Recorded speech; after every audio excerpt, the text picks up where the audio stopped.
దేవుని స్తోత్రం. ప్రకటన గ్రంథం 3వ అధ్యాయము 14వ వచనం నుంచి మరి వచనాలను చదవడానికి ఇష్టపడుతున్నా. లవోదికయలో ఉన్న సంఘపు దూతకు ఇలాగా వ్రాయుము. ఆమేన్ అనువాడు నమ్మకమైన సత్యసాక్షియు, దేవుని దృష్టికి ఆదినైన వాడు చెప్పు సంగతులేమనగా, నీ క్రియలను నేను ఎరుగుదును. నీవు చల్లగానైనను వెచ్చగానైనను లేవు.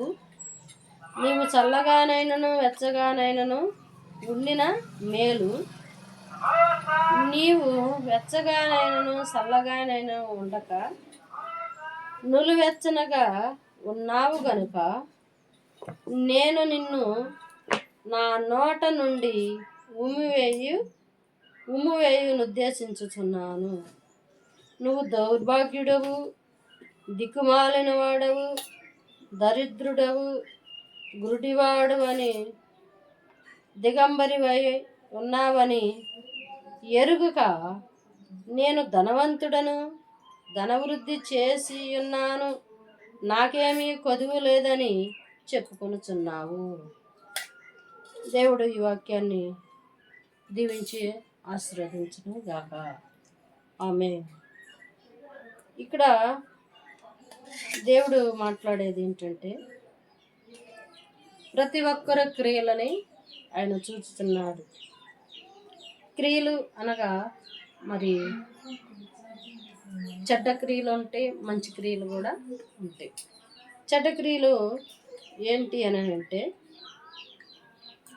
దేవుణ్ణి మనం ఆరాధించే విషయంలో మనము మరి ఒకవైపున ఆచారాలని చేస్తూ మరలా దేవుణ్ణి ఆరాధించే వారిగా మనం ఉంటుంది.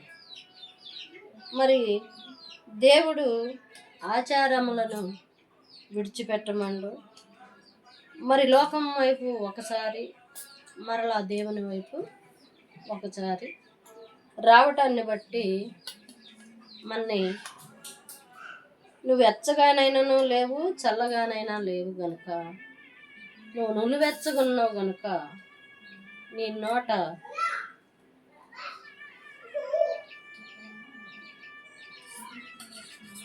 నా నోట నుండి ఉమ్ము వేయదలుచు ఉన్నాను అంటుండు దేవుడు.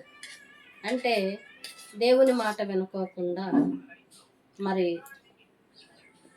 ఇశ్రాయేలీలు ప్రజలు ఎన్నోసార్లు తప్పిపోయి అనేక విషయాలలో మరి విగ్రహాల వైపు చూచి, లోకం వైపు చూసుకుంటూ, లోకం వైపులో పడిపోతూ మరి అనేక వ్యసనములకు గురయ్యి ఉన్నప్పుడు దేవుడు వారిని మరి అంటే గద్దించటం అనుకోవచ్చు, తిట్టడం అనుకోవచ్చు, మరి అన్ని విధాలుగా దేవుడు మరి ఉమ్ము వేయదలిచి ఉన్నాను అంటాడు.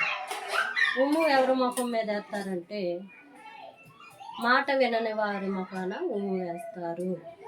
అలాంటి పరిస్థితులు మరి మనము కూడా అదే రీతికి కనపడుతున్నాం కనుక మరి మనం ఎచ్చగానైనా ఉండకోకుండా, చల్లగానైనా ఉండకోకుండా నులివెచ్చగుంటున్నాం కాబట్టి, అంటే అనేకమైన ఆచారాల వైపు చూస్తున్నాం కాబట్టి, లోకం వైపు చూస్తున్నాం కాబట్టి మన ముఖాన దేవుడు ఉమ్ము వేస్తానంటాడు.